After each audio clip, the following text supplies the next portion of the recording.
दोस्तों, मैं सुशील कुमार आपके सामने आज लेके हाजिर हूँ।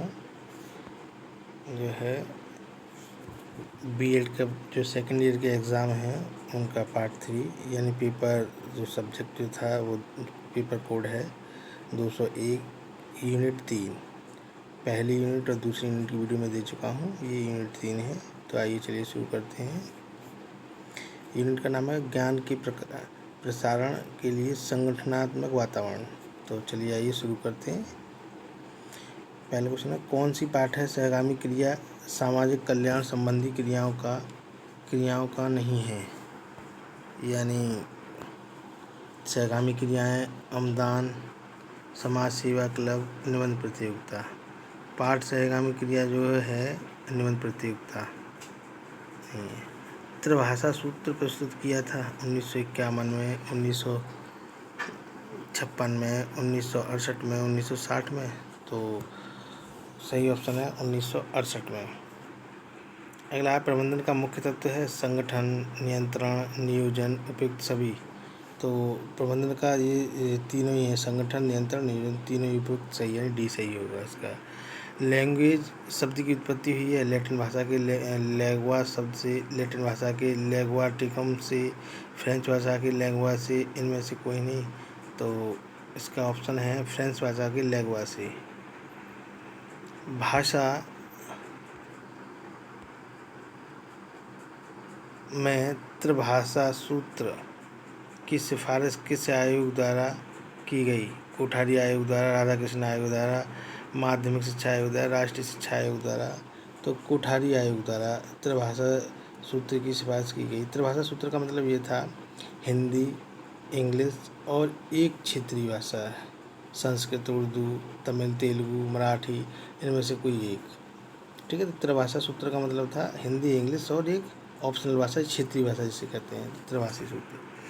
तो इसका आंसर जो था कोठारी आयोग। अगला है, भाषा शिक्षण में प्रयोग की जाने वाली वे सामग्रियां जिनका प्रयोग सुनने के लिए किया जाता है कहलाती हैं दृश्य सामग्रियां।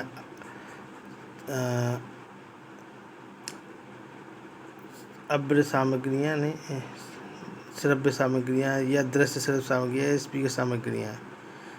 देखिए, जिनका प्रयोग देखने के लिए किया जाता है उन्हें दृश्य सामग्री कहते हैं। जैसे चार्ट हैं हमारे, और जिनका सुनने के लिए किया जाता है तो उन्हें श्रव्य सामग्रियाँ कहते हैं। जैसे फ़ोन हो गया, टेप रिकॉर्डर हो गया, रेडियो हो गया, है ना। तो ये सुनने के लिए श्रव्य कहलाएंगे। और जो सामग्रियाँ देखी और सुनी दोनों ही जाती हैं, जैसे कि टेलीविज़न है, ये दृश्य श्रव्य सामग्रियाँ। तो हमारा इसमें ऑप्शन है, इसमें जो है भाषा शिक्षण में प्रयोग की जाने वाली वे सामग्रियाँ जिनका प्रयोग सुनने के लिए किया जाता है, यानी अव्यय नहीं, श्रव्य सामग्रियाँ हैं। ठीक है, बी ऑप्शन सही होगा। ई के फ्रेटवेल के अनुसार पाठ्य सहगामी क्रियाओं को कितने भागों में बांटा गया है। 6, 7, 5, 4। तो 6 भागों में। कौन सी पाठ्य सहगामी क्रिया विद्यालय प्रकाशन के अंतर्गत आती है। व्यायाम, विद्यालय पत्रिका, वाद विवाद प्रतियोगिता, पिकनिक। तो विद्यालय पत्रिका जो है विद्यालय प्रकाशन के अंतर्गत आती है। ठीक है। अगला है, विद्यालय वातावरण का निर्धारक है संगठन, स्टाफ, छात्र, उपयुक्त सही, तीनों ही हैं, यानी डी सही होगा। विभिन्न विद्यालयों में विद्यालय वातावरण पाया जाता है मुक्त वातावरण, नियंत्रण वातावरण, स्वायत्त वातावरण, उपयुक्त सभी, तीनों ही पाए जाते हैं। ठीक है। विद्यालय में एक सकारात्मक माहौल का कारक है देखभाल, विद्यालय का नवीनीकरण, संबंध, उपयुक्त सभी, ये तीनों ही हैं, उपयुक्त डी।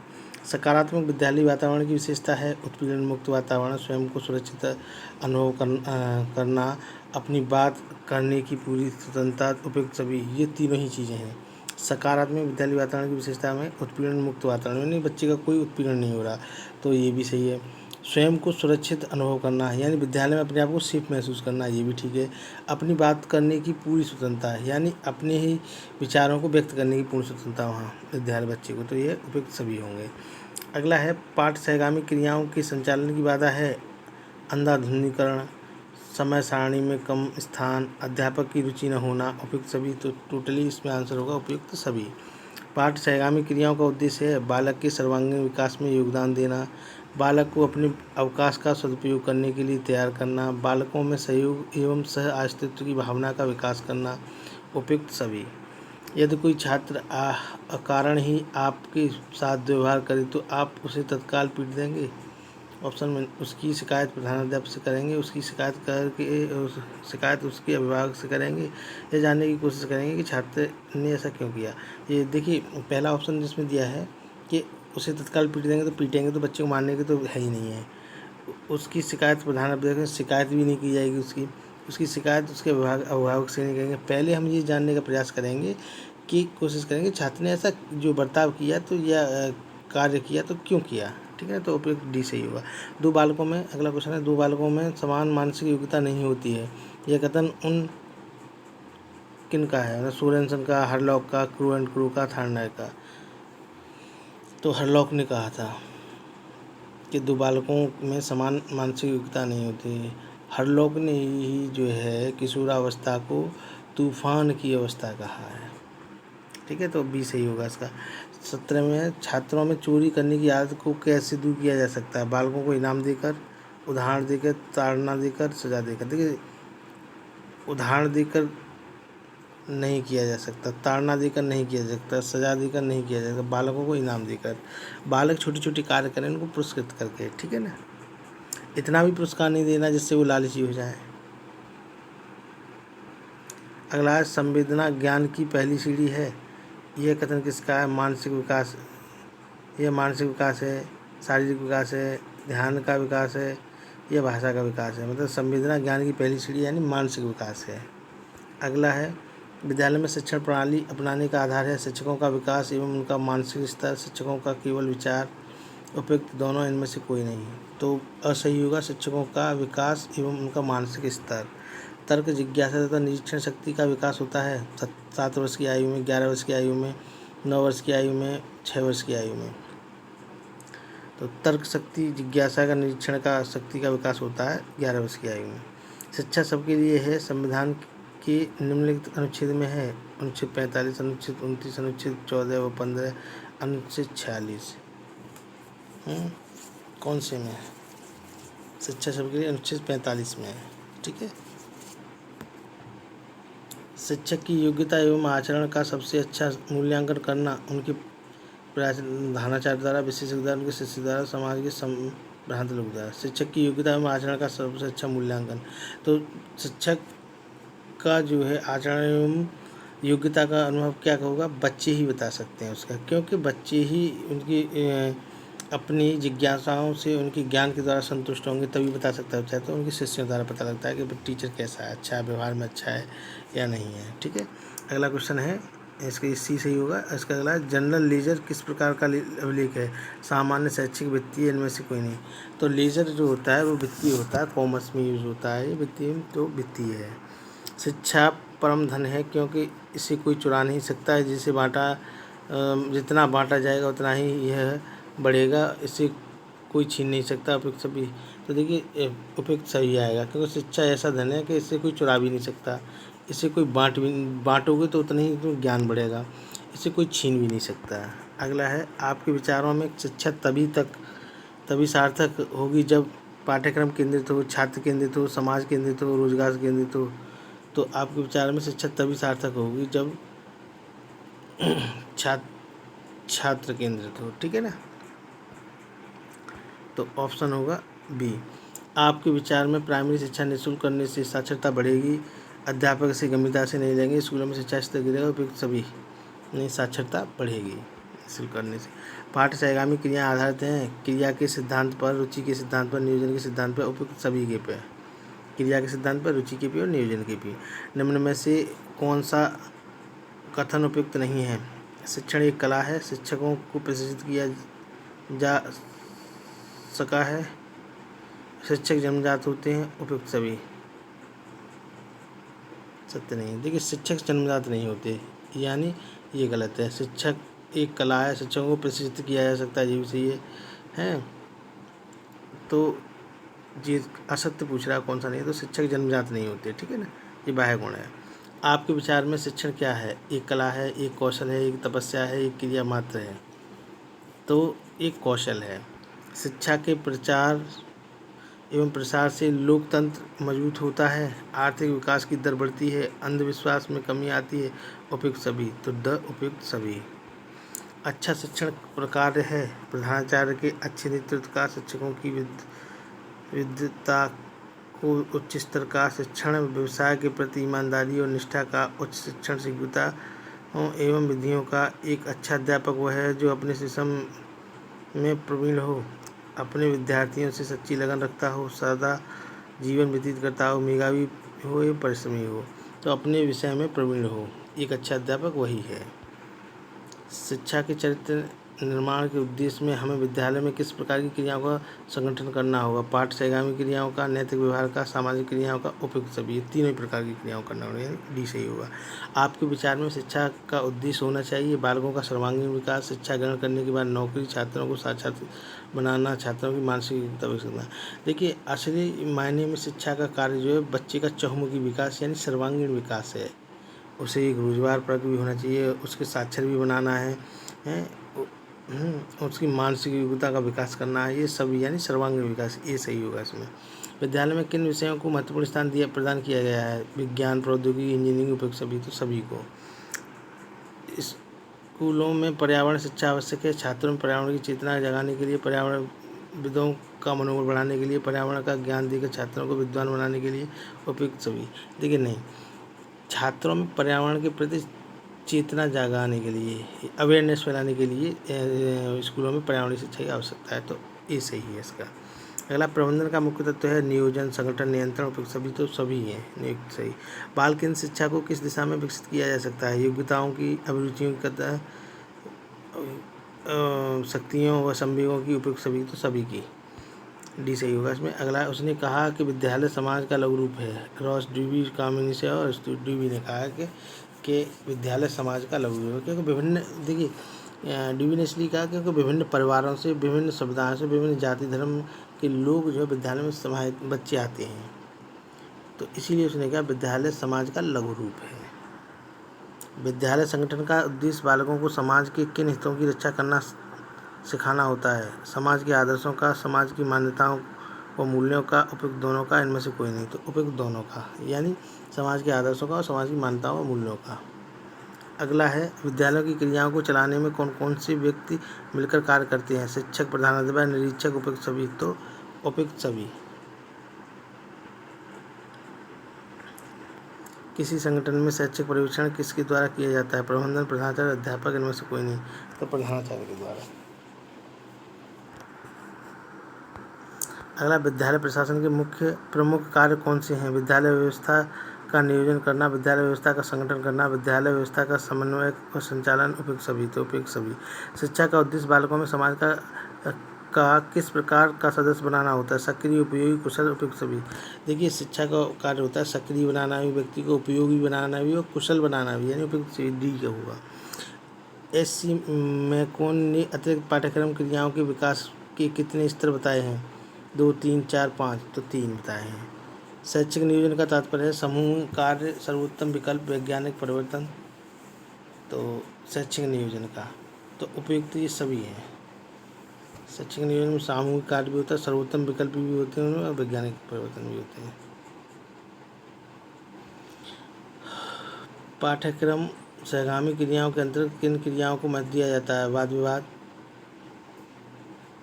नाटक, खेलकूद, उपयुक्त सभी, तो उपयुक्त सभी के लिए। विद्यालय संगठन बालक की विकासात्मक आवश्यकताओं को ध्यान में रखते हुए समाज के किन तत्वों पर आधारित होता है? आदर्शों, आकांक्षाओं, आवश्यकताओं, मूल्यों एवं संस्कृति, ये उपयुक्त दोनों में, इनमें से कोई नहीं, तो ये उपयुक्त दोनों में, यानी आदर्शों, आकांक्षाओं में, आवश्यकताओं, मूल्यों व संस्कृति। छात्र छात्रा छात्र छात्रा शिक्षक छात्र, शिक्षक शिक्षिका तथा निरीक्षक निरीक्षिका के संबंध में कौन सा संतुलन करता है? शिक्षक, प्रशासक, प्रधानाचार्य, इनमें से कोई, यानी इनमें प्रधानाचार्य सबकी भूमिका होती है, ये सभी में संतुलन बनाए रखते हैं। अगला है, शैक्षिक पर्यवेक्षण का नवीनतम रूप कैसा है? एक तंत्रात्मक, लोकतंत्रात्मक, हस्तक्षेप रहित, इनमें से कोई नहीं, तो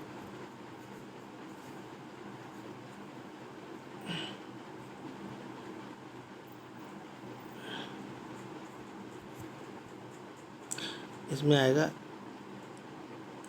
लोकतांत्रिक, ठीक है, बी सही होगा। शेर बच्चे की स्काउट आयु कितनी होती है? 7 से 11, 11 से 17, 17 से 19, 15 से 18, तो 7 से 11।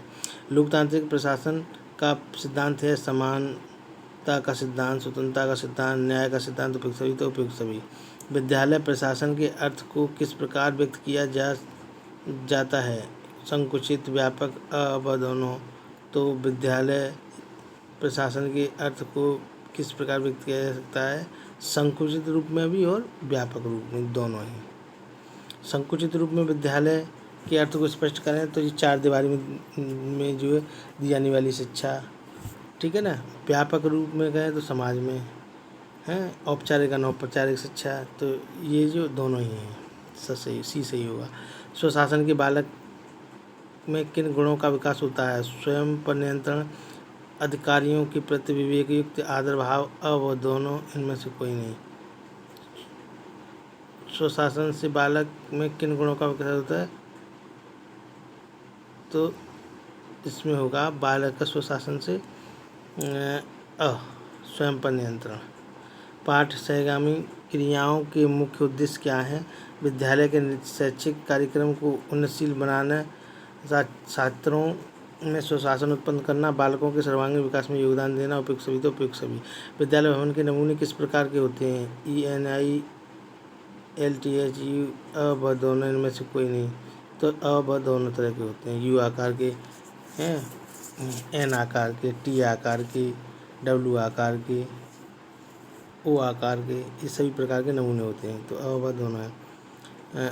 पाठक समगामी क्रियाओं में विविध क्लब कौन कौन सी होती हैं? रेडियो, फोटोग्राफ में अ दोनों, तो अ दोनों यानी सी। स्काउट की जन्मदाता कौन है? Major Dhyanchand, DV, Robert Baden, Powell Watson. तो उपयुक्त इनमें से जो सी सही है, रॉबर्ट ब्रेडन पावेल हैं स्काउट के जन्मदाता। विद्यालय वातावरण में क्या शामिल है?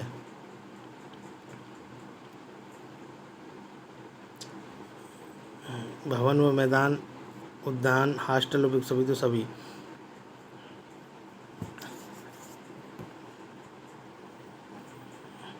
शरीर किन क्रियाओं से हृदय पुष्ट होता है? ड्रिल, व्यायाम, खेलकूद, उपयुक्त सभी से होता है। अगला है साहित्यिक क्रियाओं में कौन कौन सी क्रियाएं आती हैं? वाद विवाद प्रतियोगिता, कवि प्रतियोगिता, कवि गोष्ठियाँ, उपयुक्त सभी, तो उपयुक्त सभी।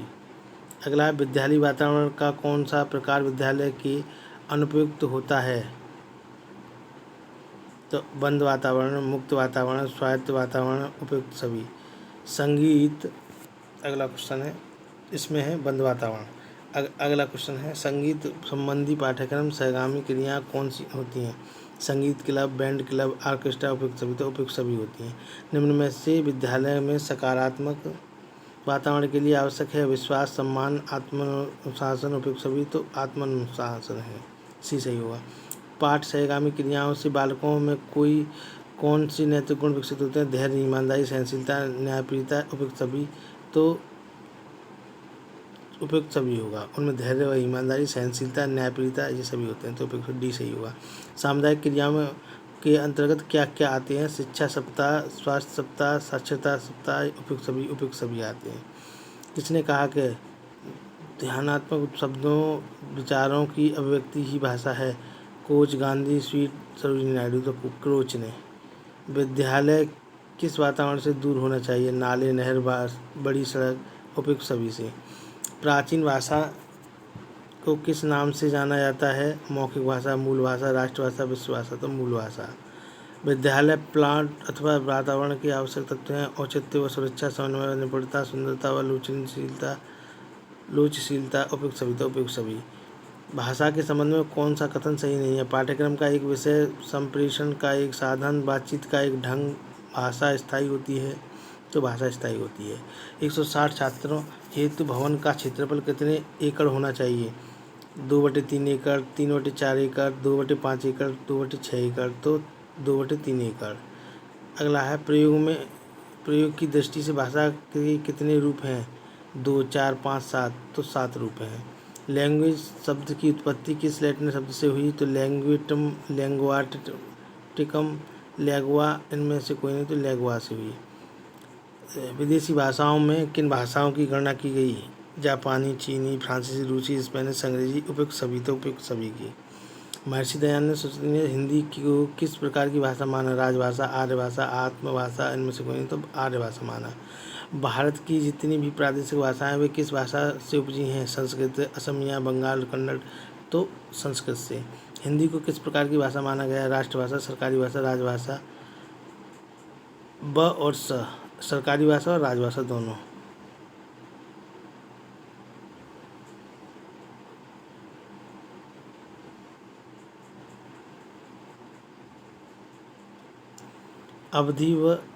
अवधी, ब्रज एवं भोजपुरी आदि कैसी भाषाएं कहलाती हैं? राजभाषा, जनपद भाषा, आर्य भाषा, इनमें से कोई नहीं, तो जनपद भाषा।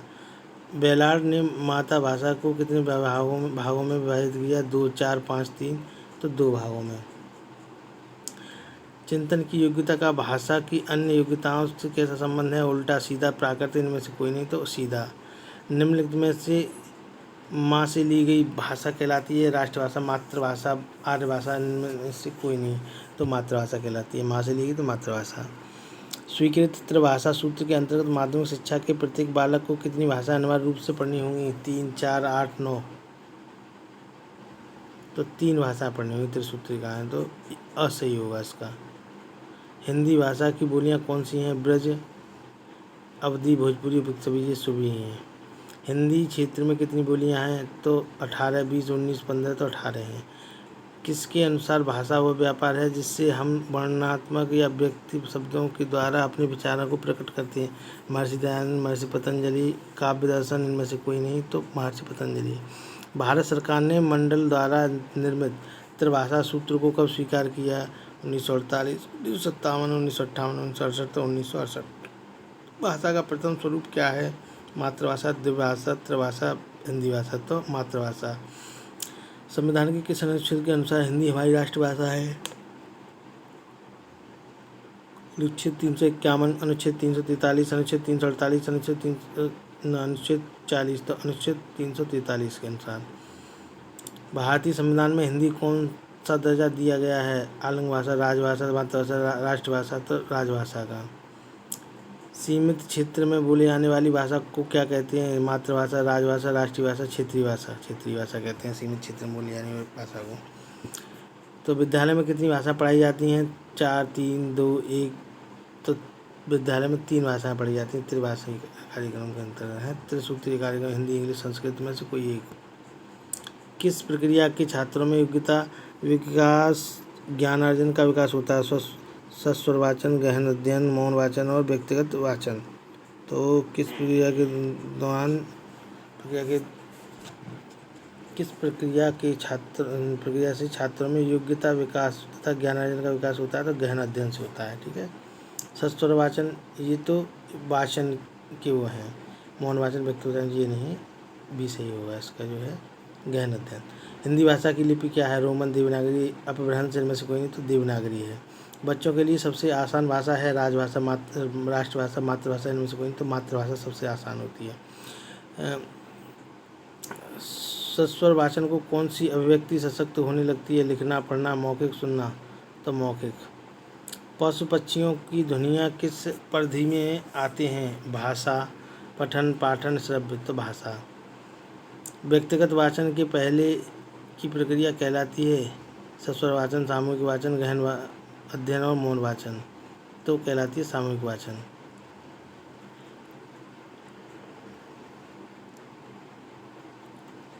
संस्कृत विद्वान की भाषा को किस नाम से जाना जाता है? अमृतवाणी, मृदवाणी, देववाणी, लोकवाणी।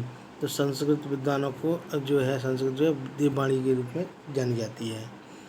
100 छात्र द्वारा दिए गए वाचन को क्या कहते हैं? मौन वाचन, व्यक्तिगत वाचन, गहन वाचन, सामूहिक वाचन। यानी छात्र द्वारा दिए गए वाचन को व्यक्तिगत वाचन कहते हैं। ध्वनि, शब्द एवं वाक्य रचना का ज्ञान हिंदी शिक्षण में किस उद्देश्य के अंतर्गत आते हैं? वचनात्मक, सृजनात्मक, कौशलात्मक, ज्ञानात्मक, तो ज्ञानात्मक। भाषा क्या है? भाषा भाव व्यक्ति का माध्यम, सांकेतिक भाव व्यक्ति, अवबद्ध होना, तो अवबद्ध होना। ठीक है, सी सही होगा इसका। हिंदी को किस वर्ष राजभाषा घोषित किया गया? तो 1950, 1949, 1995, 1965, तो 1949 में। व्याकरण एवं रचना किसके रूप हैं? हिंदी, समाज विज्ञान, भाषा, इनमें से कोई नहीं, तो भाषा के।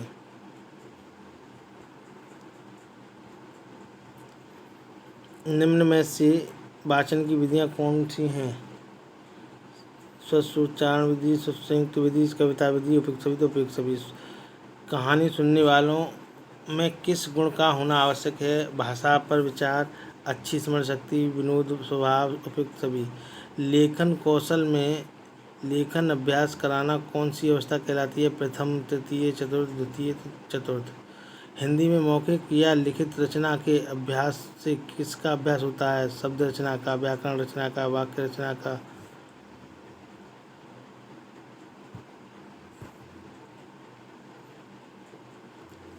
इनमें से किसी का नहीं, तो वाक्य रचना का। कविता शिक्षण के कितने उद्देश्य बताए गए हैं? 11, 10, 1, इनमें से कोई नहीं, 11। लिखित भाषा की इकाई क्या है? वर्ण। लिखित भाषा की इकाई क्या है? वर्ण, व्यंजन, ध्वनि, इनमें से कोई नहीं, तो वर्ण है लिखित भाषा। लेखन कौशल में श्रुति, लिपि, प्रतिलिपि कौन सी अवस्था की विधियाँ कहलाती हैं? प्रथम, चतुर्थ, द्वितीय, तृतीय, तो तृतीय। लिखित भाषा के अंतर्गत भाषा किस रूप में रहती है? स्थायी रूप में, अस्थायी रूप में, उपयुक्त दोनों में से, इनमें से कोई नहीं, तो उत्तर असही होगा, स्थायी रूप में रहती है। किस अभिव्यक्ति में व्यक्ति लिखित रूप से कार्य करता है? पढ़ना, लिखना, मौखिक, सुनना, इनमें से कोई नहीं, तो मौखिक। निम्नलिखित में से भूत लिपि के भेद क्या हैं? अध्यापक का उच्चारण होता है, बालकों के पास उचित लिखित सामग्री होती है, छात्र को ठीक आसान बैठाया जाता है, उपयुक्त सभी, तो उपयुक्त सभी। अगला, अतिलिपि की कितनी विधियां हैं? 5, 4, 8, 3, तो 4 हैं। नाटक शिक्षण में निम्न में से किसका महत्व है? रंगमंच, अभिनय, कक्षा अभिनय, मौन पठन।